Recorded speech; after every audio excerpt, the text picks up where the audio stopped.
semua ini oleh karena kemurahan Tuhan kita boleh berada bersama-sama pada pagi hari ini ya. Firman Tuhan pada pagi hari ini saya beri judul yaitu menang atas masalah. Sekali lagi, menang atas masalah. Saudara sekalian yang hadir di tempat ini, apa telah mengalami kemenangan daripada Tuhan? Amen. Berarti kalau saudara tidak mengalami kemenangan, tentunya saudara tidak datang ke tempat ini. Tapi saudara semua datang ke tempat ini karena saudara mengalami kemenangan yang daripada Tuhan adanya ya. Saudara, pembacaan firman Tuhan terambil di dalam Injil Matius pasal yang ke-8 pada ayat yang ke-23 sampai dengan yang ke-27. Injil Matius pasal 8 ayat 23 sampai dengan 27.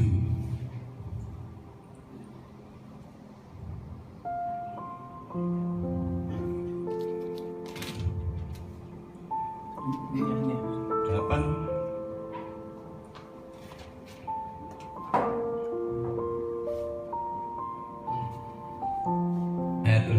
pasal 8 ayat 23 sampai 27. Matius 8 ayat 23 sampai 27. Firman Tuhan berkata demikian, angin ribut diredakan.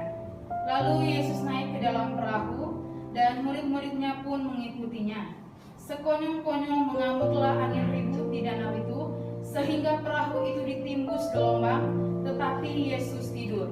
Maka datanglah murid-muridnya membangunkan dia, katanya, Tuhan, tolonglah, kita binasa. Ia berkata kepada mereka, mengapa kamu takut, kamu yang kurang percaya? Lalu bangunlah Yesus menghardik angin dan danau itu, maka danau itu menjadi teduh sekali. Dan heranlah orang-orang itu, katanya, orang apakah dia ini, sehingga angin dan danau pun taat kepadanya. Terima kasih. Saudara, di sini saya akan menceritakan satu peristiwa yang terjadi beberapa tahun yang lalu, di mana murid-murid Tuhan mengalami masalah dalam kehidupannya. Dan tentunya kalau kita merenungkan pagi hari ini, semua yang di dunia ini pernah mengalami masalah dan masih mengalami masalah. Karena corona ini belum sekaligus hilang sama sekali ya. Jadi masalah ini selalu timbul di dalam kehidupan kita. Tapi firman Tuhan tadi berkata kepada murid-muridnya, mengapa kamu takut, hai kamu yang kurang percaya ya. Saudara, memang bertentangan saat ini. Kalau kita bilang tidak takut itu onsin, omong kosong ya. Karena semua merasakan ketakutan-ketakutan yang terjadi dalam kehidupan mereka. Tetapi seringkali saya katakan, jangan kita berlarut-larut dalam ketakutan ya. Kalau kita tetap berlarut dalam ketakutan, maka kita tidak bisa melihat kuasa Allah yang sebenarnya terjadi dalam kehidupan kita ya. Di sini kita melihat ayat bacaan kita ini tadi menggambarkan bahwa kehidupan orang percaya tidak luput daripada masalah ya.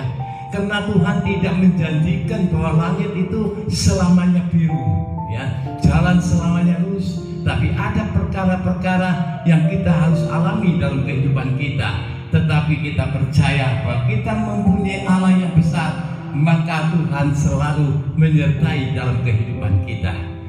Kita melihat saudaraku pada ayat ini, di mana murid-murid Tuhan pada waktu dia naik perahu di Danau Galilea, maka tiba-tiba terjadilah angin ribut yang datang, ombak yang besar terdatang. Saudara, saya katakan masalah itu tidak pernah permisi untuk datang. Adakah permisi saya mau datang? Tidak ada, saudara. Masalah itu tiba-tiba datang. Seperti corona ini, siapa yang menduga kalau corona ini begitu meluas, bukan saja di Indonesia, tapi di berbagai daerah yang ada, semua mengenai corona ini ada di dalam kehidupan mereka. Apakah saudara pernah membayangkan beberapa tahun yang lalu kalau Indonesia ini mengalami corona? Tentunya saudara tidak bisa membayangkan, tapi tiba-tiba memang terjadi. corona ini saudara sangat dahsyat sekali. Dia menghancurkan yang pertama iman orang Kristen. Itu yang dihancurkan supaya mereka tidak percaya lagi kepada Tuhan karena mereka bimbang dan takut keadaan mereka. Tetapi saudara, bukan itu saja. Corona ini menghancurkan ekonomi kita, menghancurkan apa yang ada dalam kehidupan kita. Kalau saya bertemu dengan beberapa pengusaha-pengusaha, dia katakan, perekonomian sangat lesu sekali. Tinggal 25% keuntungan saya. Yang tadinya banyak sekali untungnya, tapi sekarang tinggal 25%. Karena apa? Karena dengan ada ini mereka semua pada takut berdagang, takut apa dan sebagainya. Tetapi pada pagi hari ini firman Tuhan mengingatkan kepada kita supaya kita tidak akan takut menghadapi segala perkara ya. Di hal ini saya akan memberikan beberapa contoh dan saya telah mempelajari.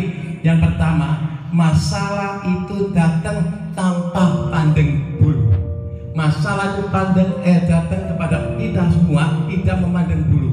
Apakah kita orang berwibawa, apakah orang kita ini kaya atau bagaimana, tidak terkecuali. Semua mengenai masalah itu harus dirasakan dalam kehidupan kita. Tetapi saya bersyukur kepada Tuhan kalau pagi hari ini saya tahu bahwa Tuhan yang Allah yang saudara sembah adalah Allah yang sanggup melakukan segala perkara. Pagi hari ini Dia ada di tengah-tengah kita ya. Kita melihat contoh ini di mana pada waktu itu murid-murid tidak sendirian, tetapi Yesus ada bersama-sama dengan mereka. Walaupun kenyataannya murid-murid tetap mengalami angin yang besar atau ombak yang besar, tetapi mereka tetap percaya bahwa Yesus akan menolong mereka. Pada waktu dia berada di dalam perahu, ada ombak yang besar, ada angin yang ribut yang besar, tetapi murid-muridnya itu berseru kepada Tuhan, meminta kepada Tuhan pertolongan yang daripada Tuhan. Dan akhirnya kita melihat bahwa Tuhan menolong dalam setiap kehidupan murid-muridnya. Demikian juga pada pagi hari ini, kalau saudara berseru kepada Tuhan, saudara datang kepada Tuhan, memohon kepada Tuhan, saya percaya hari ini juga Tuhan memberikan kemenangan bagi kita. Tuhan memberikan keberanian bagi kita. Maksud saya keberanian bukan menentang ya peraturan pemerintah, bukan ya, tetapi keberanian itu kita nggak perlu selalu memikirkan ketakutan itu. Saya dapat membayangkan orang yang selalu berkecimpung di dalam masalah ini tidak akan tenang dalam hidupnya. Ya, nanti ada tamu sedikit, waduh kok lama dan sebagainya. Itu menunjukkan dalam hati kita ini ada sesuatu yang membuat kita menjadi takut. Tetapi pada pagi hari ini biarlah kita tahu bahwa Yesus yang kita sembah adalah Allah yang besar yang melakukan segala perkara. Kalau pagi hari ini saudara mungkin datang ke tempat ini mengalami ketakutan ya saudara, tetapi biarlah kita menghilangkan ketakutan ini ya. Saya juga pernah berbicara, jadi saya sebagai gembala itu kadang-kadang juga repot juga ya. Saya pernah berbicara dengan beberapa anak saya yang lain, dia nggak berani datang ke gereja, katanya takut saudara. Saya nggak bisa maksakan orang beribadah. Tapi saya pikir kalau semua takut, gereja dibuka percuma saudara. Nggak ada yang datang karena kabeh takut. Tapi saya percaya pagi hari ini saudara semuanya itu mempunyai Tuhan yang lebih besar dari masalah yang kita hadapi. Sehingga kita sukacita, kita beribadah jangan takut. Kalau saudara beribadah takut, noleh sana, noleh sini, ada apa? Ada virus, ada apa? Saudara nggak tenang beribadah. Tetapi kalau sudah berfokus pada firman Tuhan, saya percaya ketenangan itu hanya daripada Tuhan adanya ya. Itu sebabnya pagi hari ini saya sangat bersyukur kepada Tuhan. Sekalipun hari Minggu yang lalu dengan sekarang saya lihat ada tambahan sedikit ya. Dan sebetulnya mau saya umumkan ya, untuk minggu-minggu yang akan datang apakah kita ngadakan di atas ya supaya lebih banyak orangnya, tapi kursinya juga diatur sedemikian rupa atau tidak. Tapi saya belum bisa bertemu dengan majelis-majelis gereja yang ada, karena ada juga sebagian majelis yang takut datang saudara. Repot, majelis saja takut, apalagi jemaat ya. Jadi gitu itu tidak bisa saudara. Saya bukan karena nggak mau memprogramkan, tapi orang yang nggak tahu kok diam aja. bukan saya diam. Kenapa? Karena saya sudah kontak sama mereka. Aduh, jangan saya sementara nggak berani ke gereja karena saya takut, katanya, sekeluarga. Nah, bagaimana saya maksakan orang takut? Nggak berani saya maksakan. Orang itu punya pendirian sendiri-sendiri. Ya, kalau saudara pagi hari tidak takut ke sini, puji Tuhan, amin ya. Itu karena keinginan saudara sendiri. Tapi kalau saya maksakan seseorang, orang itu datang karena takut, di gereja tidak tenang, saudara. Nanti di gereja, duduk di gereja, pikirannya melayang ke sini, ke sana, ke sini, tidak tenang, tidak percuma, saudara ya. Tapi saya percaya semua yang hadir di tempat ini, mereka tahu bahwa Yesus yang sanggup menolong dalam setiap kehidupan kita.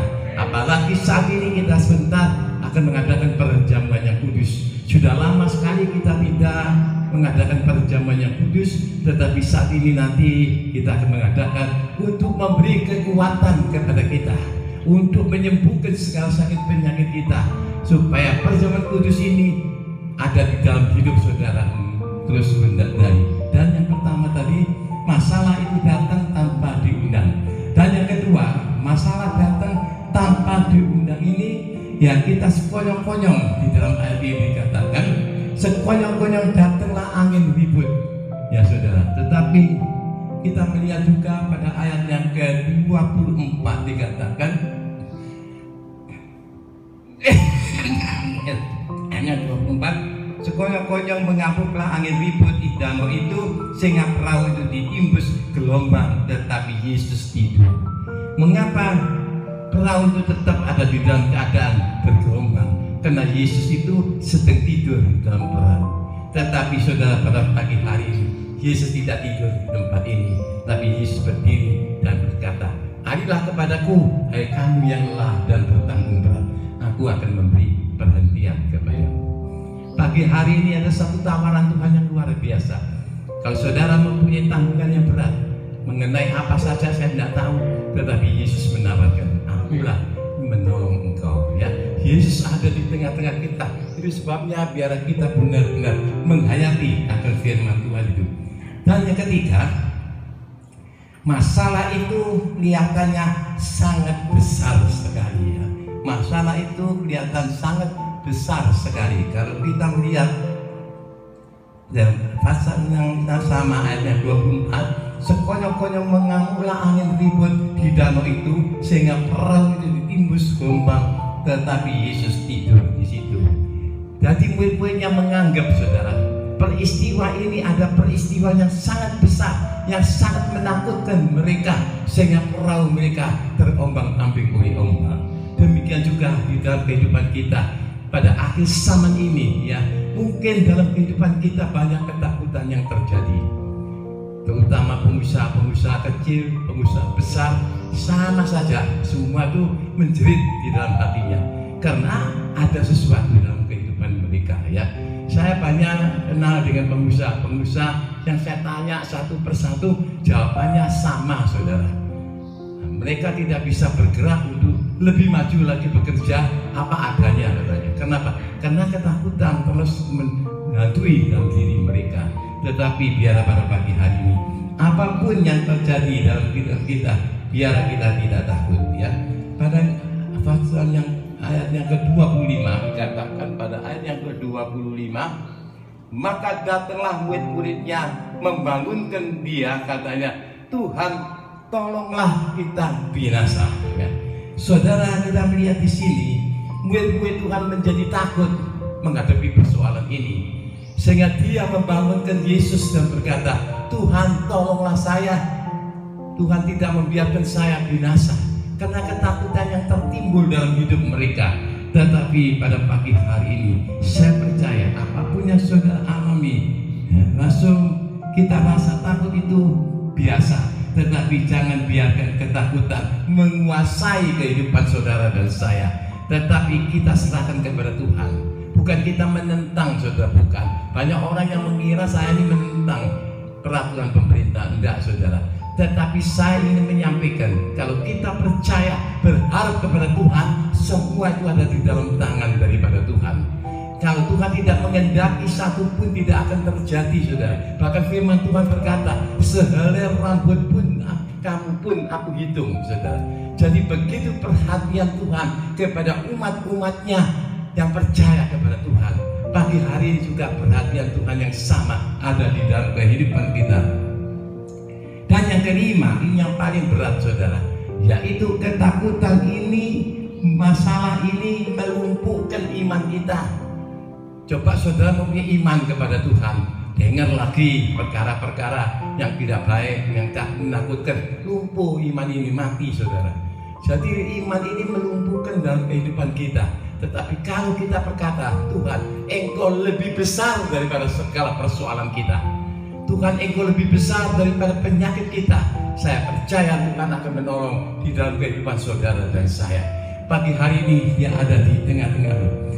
Firman Tuhan berkata bahwa masalah dan percobaan yang kita hadapi itu ada percobaan biasa, saudara, tidak melebihi daripada kekuatan kita. Ya, biar pada pagi hari ini kita tahu bahwa kita ada benar-benar di dalam lindungan daripada Tuhan. Ya, saudara, saya tidak bisa menceritakan lebih jauh karena waktu tidak mengizinkan untuk saya berbicara lebih lama, karena juga ada perjamuan yang kudus.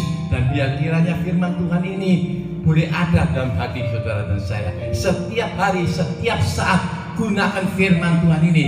Tuhan, Engkau berkata jangan kami takut, dan kami tidak akan takut sebab Engkau yang berfirman. Ya, itu sebabnya pada pagi hari ini saya percaya saudara semuanya hadir di tempat ini benar-benar mempunyai iman kepada Tuhan, sehingga saudara mau datang ke tempat ini. Adapun yang belum saya beritahu, tapi mereka datang. Ya, itu membuktikan kerinduan yang besar dalam hidup mereka untuk mencari akan hadirat Tuhan. Keadaan sekarang ini di mana kita mencari pertolongan selain daripada Tuhan. Kalau kita berharap berdoa kepada Tuhan, maka pertolongan itu akan datang dalam kehidupan kita, sehingga kita mengalami sesuatu yang luar biasa daripada Tuhan.